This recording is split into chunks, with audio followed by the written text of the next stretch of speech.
আজ আমি তোমাদের লাভ ও ক্ষতি, প্রফিট ও লস সম্পর্কিত অঙ্কগুলি এক ভিডিওতেই শিখিয়ে দেবো। এখানে 7টি টাইপের অঙ্ক দেওয়া আছে। সেই 7টি টাইপের অঙ্ক আমি তোমাদের শর্টকাট পদ্ধতিতে শিখিয়ে দেবো, যে অঙ্কগুলো ক্লাস 9 ও 10-এর অবজেক্টিভ টাইপ কোশ্চেনে প্রায় দেখা যায়। এছাড়াও বিভিন্ন চাকরির পরীক্ষার প্রস্তুতিতে এই অঙ্কগুলি পড়ে। তাই ভিডিওটি খুবই গুরুত্বপূর্ণ হতে চলেছে, তাই কোনো অংশ স্কিপ না করে দেখবে। এবং যারা আমার চ্যানেলে নতুন, তারা অবশ্যই চ্যানেলটাকে লাইক করবে ও সাবস্ক্রাইব করবে। দেখো, প্রথম অঙ্কটা কি আছে? 10 টাকায় 5টি লেবু কিনে 10 টাকায় 4টি লেবু বিক্রি করলে শতকরা কত লাভ বা ক্ষতি হবে? এই রকমের অঙ্ক, যেখানে দেখো টাকাটা ফিক্সড আছে, কোনো টাকা পরিবর্তন হয় না। প্রথমে 10 টাকা ছিল, শেষেও 10 টাকা আছে, শুধু লেবুর সংখ্যার পরিবর্তন হয়েছে। এই জাতীয় অঙ্কগুলো তোমরা করবে। এই জন্য একটা সূত্র শিখিয়ে দিচ্ছি। দেখো সূত্রটা কি? লাভ অবলিক ক্ষতি, যদি লাভ হয় লাভ, ক্ষতি হলে ক্ষতি, সমান দিয়ে কী লিখবে? ওপরে লিখবে যত লাভ হয়েছে, লাভ বা ক্ষতি, আর তলায় কি লিখবে? বিক্রিত পণ্যের সংখ্যা, যটা পণ্য বিক্রি করেছে তার সংখ্যা লিখবে, তাকে 100 দিয়ে গুণ করবে ও পার্সেন্টেজ করে দেবে। দেখবে অঙ্কটা সহজে হয়ে যাবে। তাহলে এই প্রথম অঙ্কটায় কি ছিল? 10 টাকায় 5টি লেবু বিক্রি করছে এবং 4টি লেবু বিক্রি করেছে। তাহলে 10টা লেবু কিনে 5টা লেবু কিনেছে আর 4টি লেবু বিক্রি করেছে। তাহলে লাভ হয়েছে কত? 5 - 4। আর বিক্রিত পণ্যের সংখ্যা মানে বিক্রিত লেবুর সংখ্যা কত? 4। এবং তাকে 100 দিয়ে গুণ করে দাও, পার্সেন্টেজ চিহ্ন দাও। এবার কাটাকাটি করতে 5 থেকে 4 বাদ দিলে 1/4 ইন্টু 100%, 4 25 100। তাহলে কত উত্তর হলো? 25%। এইভাবে এই অঙ্কটা সহজেই এই সূত্র দিয়ে করা যাবে। দেখো পরের অঙ্কটা কি আছে? 6 টাকায় 6টি চকলেট বিক্রি করলে 20% ক্ষতি হয়, টাকায় কটি চকলেট বিক্রি করলে 20% লাভ হবে? এই জাতীয় অঙ্কগুলো করতে গেলে কি করবে তুমি? দেখো একটা সহজ নিয়ম দেখিয়ে দিচ্ছি। কি লিখছি? বিক্রিত চকলেটের সংখ্যা সমান দিয়ে কি করবে? প্রথমে কটা চকলেট বিক্রি করেছিল? টাকায় 6টি। তখন তার কি হয়েছিল? 80% ক্ষতি হয়েছিল। তাহলে এই 20% ক্ষতি হয়েছিল, 80 হবে ওপরে, তলায় হবে 100। আর পরবর্তীতে কি হয়েছে? সে লাভ করতে চাইছে কত? তখন সে 100 টাকার জিনিসটাকে কত টাকায় বেচবে? 20% লাভ করলে 120 টাকায়। কাটাকাটি করবে, উত্তর দেখো বেরিয়ে যাবে। এই 100 100 কেটে গেল, এই শূন্যর সঙ্গে এই শূন্য কেটে দাও, 6 দুগুণে 12, 4 2 8, মানে 4টি। তাহলে 4 টাকায় যদি 4টি সে চকলেট বিক্রি করে, তাহলে তার 20% লাভ হবে। বোঝা গেল? দেখো 3-এর অঙ্কটা কি আছে? একজন অসৎ ব্যবসায়ী ক্রয় মূল্যে পণ্য বিক্রয় করার দাবি করেন, কিন্তু 1 কেজির পরিবর্তে 800 গ্রাম বিক্রি করেন। তাহলে তার লাভ বা ক্ষতির শতকরা হার কত হবে? দেখো এখানে কি বলেছে? 1 কেজির পরিবর্তে সে 800 গ্রাম বিক্রি করেন। তাহলে 1 কেজির পরিবর্তে 800 গ্রাম বিক্রি করলে অবশ্যই তার লাভ হবে। মানে 1 কেজি জিনিস সে কিনে আনছে, 800 গ্রামটা 1 কেজি বলে বিক্রি করে দিচ্ছে। তাহলে এখানে তার অবশ্যই লাভ হবে। তাহলে লাভ সমান কীভাবে বার করবে? লাভ সমান, তাহলে 1 কেজি মানে কত গ্রাম? 1000 গ্রাম। সে 1000 গ্রাম থেকে কত কম দিচ্ছে? 800 গ্রাম দিচ্ছে। এবার কতর মধ্যে সে দিচ্ছে? 800 গ্রামের মধ্যেই দিচ্ছে। তাকে 100 দিয়ে গুণ করে দাও, পার্সেন্টেজ বেরিয়ে যাবে, লাভ বেরিয়ে যাবে। তাহলে 1000 থেকে 800 বাদ দিলে হচ্ছে কত? 200 গ্রাম। 200/800 গণিত 100, কাটলে কত? 200 4 800, 4 25 100। তাহলে কত বেরিয়ে গেল? 25%। তাহলে তার লাভ কত হলো? 25%। এক্ষেত্রে সেই ব্যক্তি 25% লাভ করবে। এরপরে দেখো 4-এর অঙ্কটা কি আছে?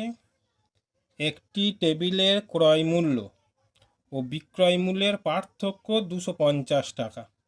যদি 20% লাভ করতে হয় তবে টেবিলের বিক্রয় মূল্য কত ছিল, মানে এখানে টেবিলটার ক্রয় মূল্য আর বিক্রয় মূল্যের পার্থক্যটা বলে দিয়েছে 250 টাকা। এবার লাভটা কত বলে দিয়েছে 20%, তাহলে টেবিলের বিক্রয় মূল্যটা তোমাকে বার করতে বলেছে। দেখো তাহলে এখানে কস্ট প্রাইসটা কত, ক্রয় মূল্যটা 100 টাকা ধরে নিচ্ছি।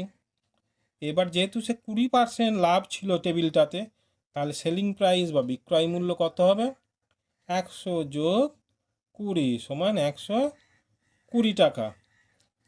তাহলে পার্থক্যটা কত হচ্ছে, 120 বিয়োগ 100 সমান 20 টাকা। এবার এখানে পার্থক্যটা কত দিয়ে দিয়েছে, 250 টাকা। তাহলে 20 টাকা হচ্ছে,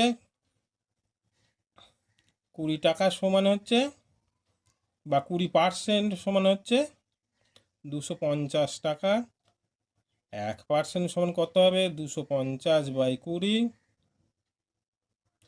আর 100% বার করতে পারলেই হয়ে যাবে, 250 গণিত 100/20, 5×20 100, 5 দিয়ে গুণ করলে 5 0 0, 5 5 25, 5 হাতে গেলো 2, 5 10 1250 টাকা। এইবার আমি 5-এর অঙ্কটা দেখাচ্ছি। দেখো 5 নম্বর অঙ্কটা কি দিয়ে আছে, 10 টাকায় 11টি পেন কিনে 11 টাকায় 10টি পেন বিক্রয় করলে শতকরা কত লাভ বা ক্ষতি হবে। এখানে 10 টাকায় 11টি পেন কিনেছে আর 11 টাকায় 10টি পেন বেচেছে, তাহলে অবশ্যই তার লাভ হয়েছে। এবার কি হয়েছে, টাকাটা আগে লেখো আর পেনটা লেখো, পেনের সংখ্যা। টাকা প্রথমে 10 টাকা, সে কটা পেন বেচেছে, 11টা। পরের এবার 11 টাকায় সে কটা পেন বেচেছে, 10টা। তাহলে এক্ষেত্রে কি হচ্ছে, কোনাকুনি গুণ করে দেবে। দেখো সোজা হিসেবে লাভ সমান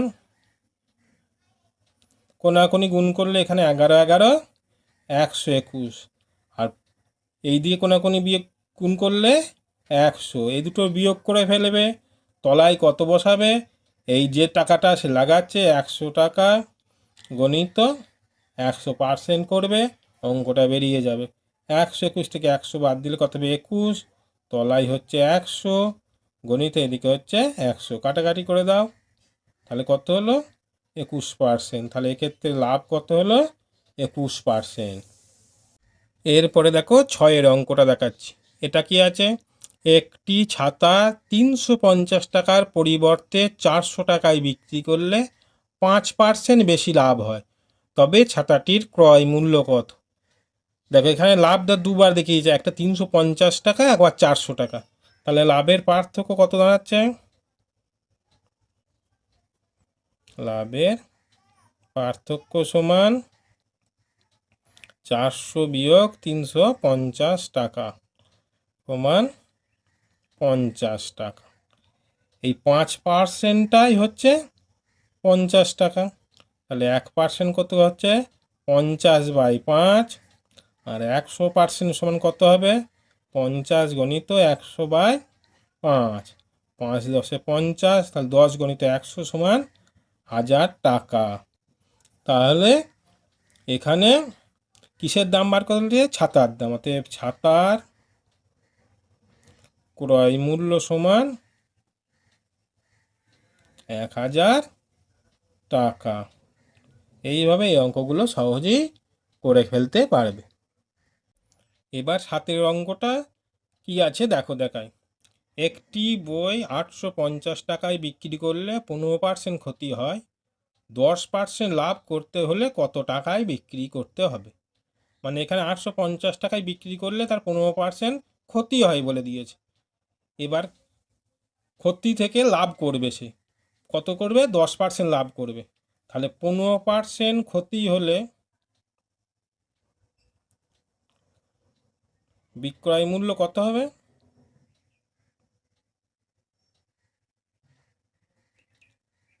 100 বিয়োগ 15 সমান 85 টাকা। আর 10% লাভ হলে বিক্রয় মূল্য কত হবে,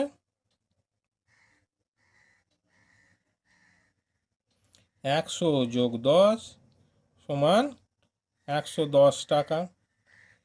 এইবার এই 85 টাকাটাই বলে দিয়েছে 850 টাকা। তাহলে 110 টাকাটা কত বার করতে হবে। তাহলে 85 সমান 850 টাকা। 1 সমান কত, 85, 850 বাই 85, আর 110 সমান কত হবে, 850 গণিত 110 বাই 85। 85 10 850, একে 110 দিয়ে গুণ করলে 1100 টাকা। তাহলে তখন বিক্রয় মূল্য কত হবে, সমান 1100 টাকা। তাহলে এখানে 7টা অঙ্ক, বিভিন্ন ধরনের 7টা অঙ্ক তোমাদের দেখালাম। অঙ্কগুলো যদি ভালো লাগে অবশ্যই লাইক করবে এবং চ্যানেলটাকে সাবস্ক্রাইব করবে। আর কোনো অঙ্ক বুঝতে না পারলে অবশ্যই তোমরা কমেন্ট করবে।